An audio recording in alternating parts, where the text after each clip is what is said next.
Good evening and welcome to the digital video news bulletin in English language of DatelineGujaratNews.com. I am Himanshu Bayani. So what's happening in the world? The world has woke up today to the news of two additional missiles fired by North Korea.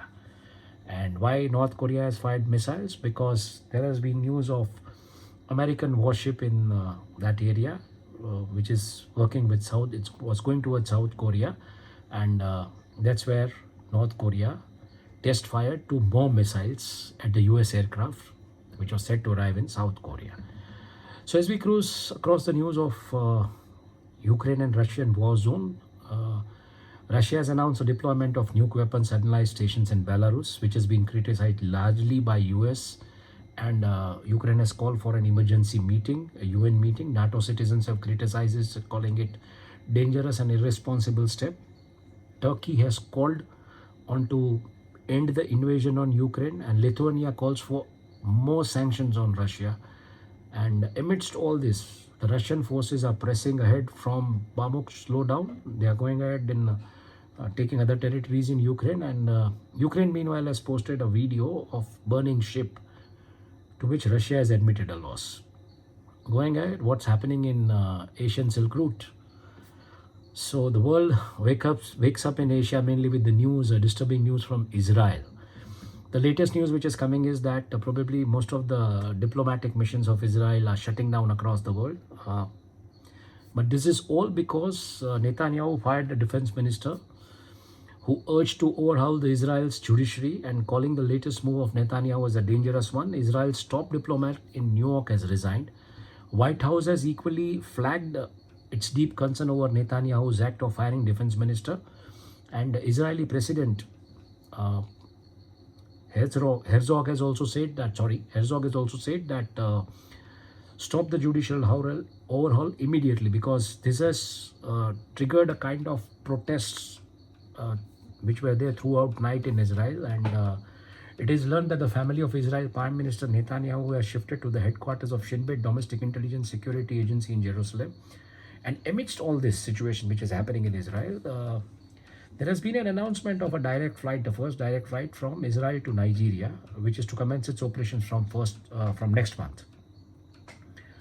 Going ahead in the Asian subcontinent, mainly in the ASEAN region, what we see is that the Taiwanese now suspect that the Chinese vessels have cut the island's internet cables, and Taiwan and Honduras have ended the decade-long diplomatic relationship, because Honduras has gone and shaken hands with China. And the first protest has been held in Hong Kong in 2 years. Protesters were given a numbered name tags, and under a strict march, they were observed by the Hong Kong police. The Hong Kong police is equally monitoring the situation. And amidst all this, with the trade which is increasing between China and North Korea, so the dollar-yuan exchange rates remain steady, and there is a backdoor entry kind of a thing. Reports are surfacing of smuggling also having kicked off or restarted in the North Pangyong province and Yangyang province of Korea. So this is what is there mainly in the ASEAN region and the subcontinent of Asia. While we cruise to the SAARC region, the Myanmar Janata chief here, he vows to continued crackdown before elections. He calls for a divisive action to crush the force. Amidst all this, reacting to this, the reports have surfaced that 180 plus Rohingya Muslims have fled, and they have arrived by boat to Indonesia's Banda Aceh island, the Banda Aceh province. And in other developments, Nepal probes the mid-air near collision, and Nepal's aviation body has suspended 2 controllers. And equally, Nepal and China are likely to meet in Lhasa for secretary-level border meets and trade talks, which is the meeting of the joint mechanism scheduled for the March 29-30 in Tibet Autonomous Region, which is expected to facilitate bilateral trade. That's what the report reads. We have said that if there is some news from India across the world, publications will definitely report it. The news across the world publications from India is the Rahul Gandhi suspension from Parliament, is dominating pack from India mainly. And equally the news from Pakistan. A Pakistani minister has been quoted in a report where he has said that either Imran Khan will get killed or he will get us killed. So this is something, a kind of warning tone which has been raised, keeping in view the kind of current situations which are ongoing in Pakistan. And post-US strikes on Syria, which left 19 dead. at the US camp and the US base. Iran has issued warnings that please do not reciprocate, otherwise we will be compelled to answer this. While an interesting developments which have surfaced from Middle East, mainly from Saudi Arabia, and I'm sure you'll recall this name, Saudi Aramco. Anything binged? Okay, Saudi Aramco was a company of whose directorship on the board of Reliance was announced by the Reliance chairman Mukesh Ambani, but unfortunately that deal did not work. And now what happens? According to the reports of South China Morning Post, Saudi Aramco has sealed a deal to construct one of the biggest refineries in China to ensure the energy security of China. And CEO Amin Nassar has been quoted in this report. So this is not coming out of some thin air. And why this happens? Because China brokered the diplomatic relationship between Saudi and Iran. So is this some kind of a return gift from Saudi Arabia to China, a kind of investment in form of a refining complex? So this is what is happening at the diplomatic levels across the world. Now, where do we stand? How will Saudi Aramco again re-enter India? Because they've already opened an office in Delhi. Will they re-enter India for their petrochemical project or not? That remains unanswered presently. In another development, Canadian independent energy player, Valora Energies, Asia arm has agreed to buy Mubadala's energy operated offshore Thailand assets. So today this news is coming mainly in the oil and gas sectors from the Middle East of the cross-border deals. Apart from that, the huddle of the Saudi and Iranian foreign ministers is on cards, which is reported across several media outlets in Southeast Asia. And Saudi Arabia is seeking to exit the Yemen war. After 8 years long period, they are seeking to exit from the Yemen war. And why this is happening? Because the Yemeni group of Houthi rebels was funded and supported by Iran against the Saudi warriors. So now with the Saudi-Iran relationship improving, this has to come to an end. There has to be a sweet ending. But what will happen to the Houthi rebels? Because they are trained to kill. They are the war zone players. Now, where will they go? I think the governments have to take a call accordingly, because this will lead to some another problem if they are not handled rightly. Apart from that, the good news comes from expats in Saudi Arabia. They will get a new Saudi visa, which will allow them to do a road travel across the nations in that Gulf circuit. And Iran wants an immediate counter response if US attacks its bases after strikes on Syria. Tehran has issued a threat after a drone attack that left an American contractor dead, sparked a series of tit-for-tat strikes in Syria. So in other developments from Middle East, what is overhauling is the oil diplomacy between Turkey and Iraq. Reports have surfaced of Turkey expected to pay 1.4 billion in oil arbitration case which was there with Iraq. And amidst this, Ankara has stopped handling the Iraqi Kurdistan oil. So basically, Iraqi delegation is likely to visit Turkey to negotiate the oil exports or to renegotiate the oil exports. Lebanon wakes up to 2 time zones. A time zone has been given by church, and there has been a time zone with a delayed month. So Lebanese people are a little bit in confusion to accept which time zone.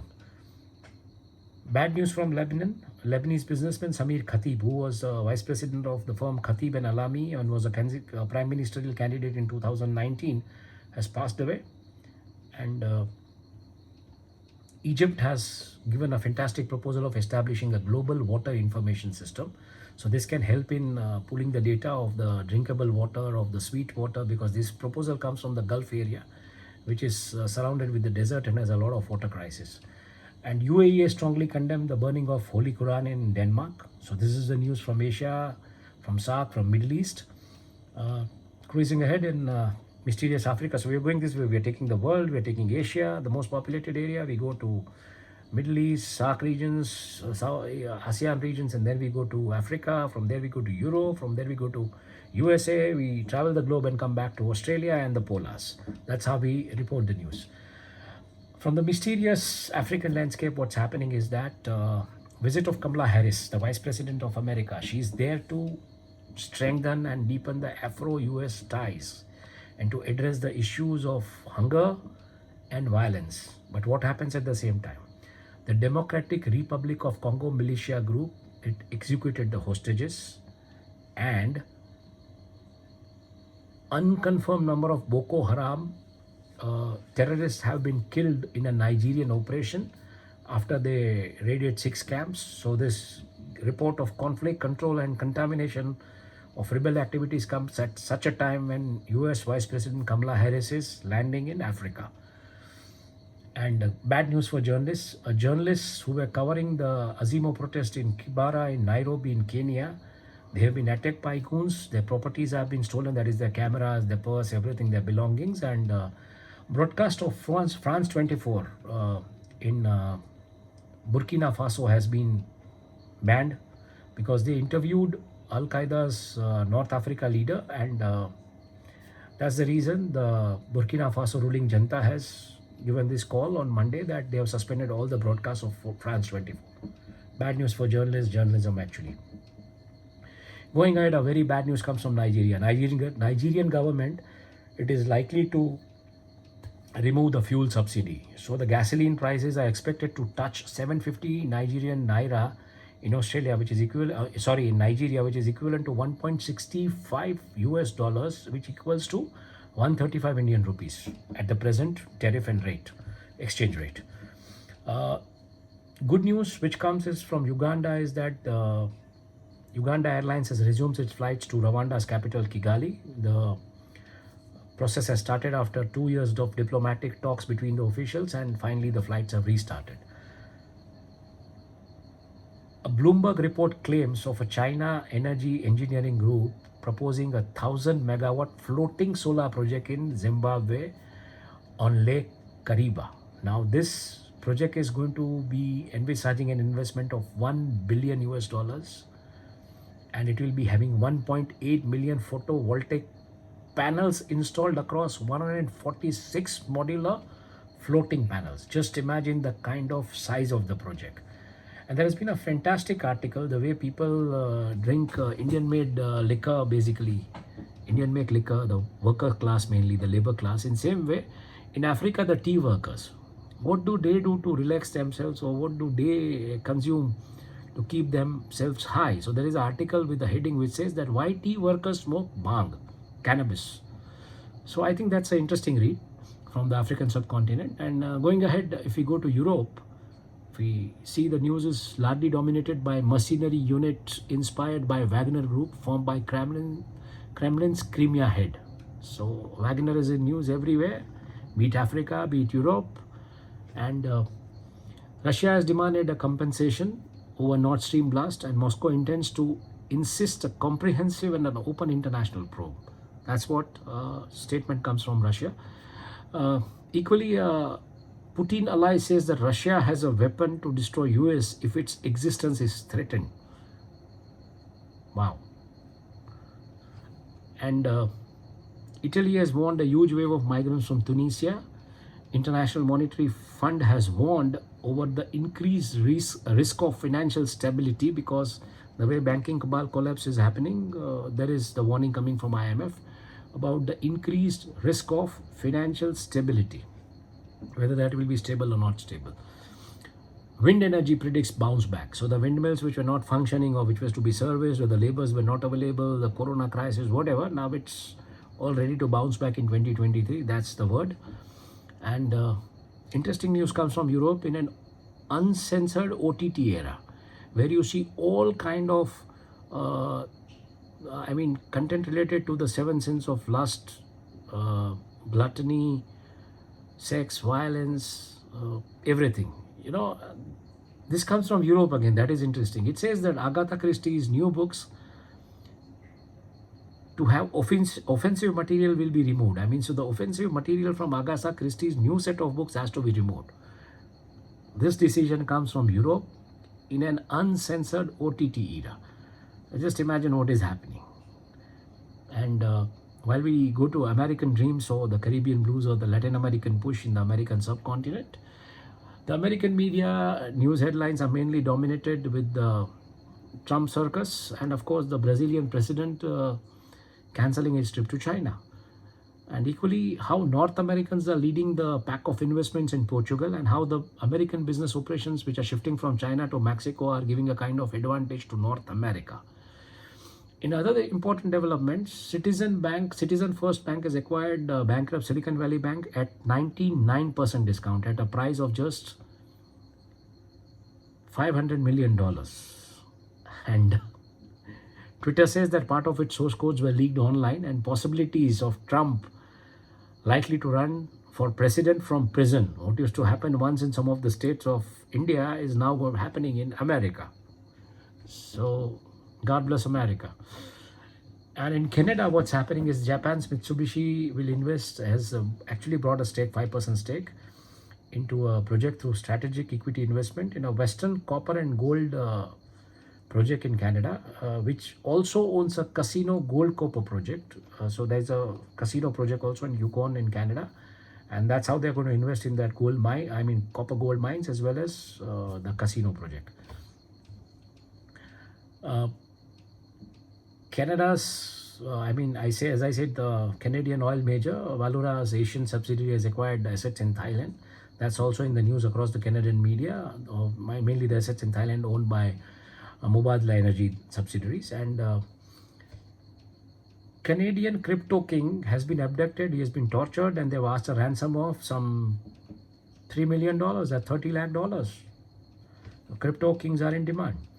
And experts have warned public to look out for bats, because they say that a deadly fungus is expected to hit the bats basically in Alberta area of Canada. Equally, there are reports of India. As I said, if there is a mention of India in the international reports, we'll mention about it. So India is worried over the security of its missions following Amritpal Singh's arrest. Waris Punjab, the head affiliated to the pro-Khalistani group, and he has been arrested, and there has been some protest in his support across Canada. So India has displayed its worry over the security of its missions, mainly the high commissions or the embassy offices in Canada. And in developments from Mexico, the news report surfaces as it's an interesting report. I think the Mexicans have seen this Indian OTT web series Arya, starring Susmita Sen. So what has happened is that the news surfaces from Mexico is that female Mexican drug cartel assassins, they have fought with each other, and this is a kind of a new phenomena which has been seen in organized crime syndicates. So female Mexican drug cartel assassin heads, and they fight hand to hand. While we go to Latin America, we have already been talking about Colombia, how the top brass of the Colombian, several officials from the Colombian armed forces have been reshuffled, and then the Colombian president said that there is end to this ceasefire with the drug cartels or the drug peddlers or the drug lords, and just wipe off them. They are criminal gangs. But a warning comes from Attorney General, who gave an interview to Reuters, where he said that Colombia is once again on the verge of becoming a narco state. And why he said this? Because the rising coca output, coca, not cocoa. Cocoa is used to make chocolates. Coca is used to make cocaine. So with the rising output of coca and the new laws which could allow criminal gangs to surrender and be pardoned. So they do the crime, they smuggle the drugs, then they surrender and they pardon, they've made the money. So that could trigger a kind of narco activities in Colombia. That's what the Attorney General has warned. Meanwhile, Cuba's parliamentary elections have closed with 70% voter turnout, which is quite encouraging, because India in 2019 had a 67.40% turnaround. Of course, there were some almost 9 million voters, and 90 million voters and 900 million voters, sorry. And Canada, of course, has comparatively a small population. Cuba comparatively has a small population, and Antigua and Barbuda may face some kind of resistance for the plan of selling Russian oligarch Andrei Gurev's $120 million super yacht, because this oligarch from Moscow is now claiming ownership of that yacht, and he's telling The Caribbean nations have also amended the laws for the auction of the vessel, but it may not happen because he's claiming his claims back. He's telling this yacht is mine and it needs to be given to me. The yacht's name is Alpha Nero. You can search on Google and see what a superb yacht it is. Whereas Turks and Caicos drops all the COVID-19 restrictions, they intend to return to normal. They want to boost their tourism, so they have decided to drop off all the restrictions. And equally, the reports are surfacing, interesting report surfaces from America, where Cuban migrants flew into an airport in Florida on a motorized hand gliders. So there are gliders, they motorized those hand gliders and they flew from there. Of course, they were caught. Equally, there is a fantastic opinion piece which has appeared in the Latin American media, which reads as to why China looks to Argentina's southern hemisphere. Of course, the communists connect, but I mean, this is an interesting piece which needs to be read. While we travel to the playful Pacifics from America to Australia, so what we see over there from America to Australia, this way or that way, crossing the ocean or crossing the landmass. So what's happening in the playful Pacifics? Playful Pacific news headlines are largely dominated with the visit of Barack Obama to Australia, and he met Anthony Albanese on a rainy Sydney day, talked about the coups and other business developments. So that's leading the pack in the Australian media. Australia makes big polluters accountable for emissions. That's the news. And Tesla has sold a kind of EV with a surge in sales of EV. They've kind of addressed the Australia's EV hostility. So that's in news. And GPT is sending jitters to many because at least the white collar jobs, the driverless trucks, robots and technology, it is all on the verge to change the Australian scenario of businesses and the job markets. And white collar people are more worried as compared to blue collar people. But yes, this is going to happen in Australia. That's what the reports claim. Developments in New Zealand, the Security Intelligence Services warns, I mean, this chief was grilled by the parliament in one session, and he has warned that there is a growing interference, foreign interference, and that's a kind of threat which needs to be addressed on ASAP basis, as soon as possible basis. Good news which comes from New Zealand is that the New Zealand owns satellite internet provider will launch the new unlimited data internet plan. So almost data could be free in New Zealand. That's what they mean to say. And while we go to the polars, the frozen polars, what's the news from frozen polars is that India supports the marine protected areas in Antarctica to conserve the ocean life. That's the news. That's what the statement has been given by the environment minister. And Antarctica's penguins struggle with new record low sea ice while one species adapting. So, this is the problem. Their life cycle is being affected. Equally, the reports have surfaced the study which reads that Antarctica almost lost 3 trillion tons of ice. And there has been report that, the UK Met Department has warned minus 10 degrees Celsius Arctic gust and volatile storms driven by 150 miles per hour jet streams, which could still bring cold to London and Britain and parts of UK. There has been report in Star Toronto which reads that 3 old people from Minnesota traveled to Alaska on snowmobile. The photographs and everything is beautiful. It reminds you of the recently released Amitabh Bachchan flick Uchai, how the oldies decide to go on the mountains, and that's how it is. They have traveled on snow skis, the snowmobiles in that area from Minnesota to Alaska. ConocoPhillips having doubled down on Alaska oil, while competitors have started leaving Arctic. And this statement comes from Ray Lance, who is the head of ConocoPhillips, and he says this because he has began his career from Alaska, and he says that Alaska is an opportunity, so they're doubling on that. Of course, the Willow Oil project on the northern Alaskan slopes is in trouble. Lots of petitions are filed against it. It could kind of impact the marine biological system, the food cycle, the food chain, everything of people living in Alaska and surrounding parts of Canada. But yes, ConocoPhillips is bullish about this, bullish about Arctic. Whereas the reports surface of Canada's Dave shipbuilding company, which is eyeing Arctic shipbuilding expansion.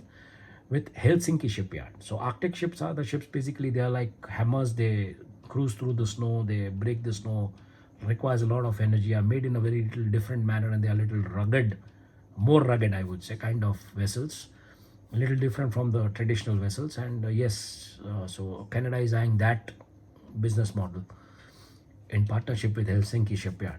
Whereas the Arctic Policy Conference has begun, it brings international players to Anchorage, but Russia is not included. So as I said, the war is going to be between Russia and US in coming days over the resources in Arctic. So that's the news for the day.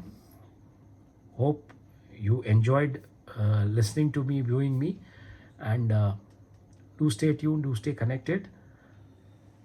Good night. Wishing you a good day ahead. Thank you.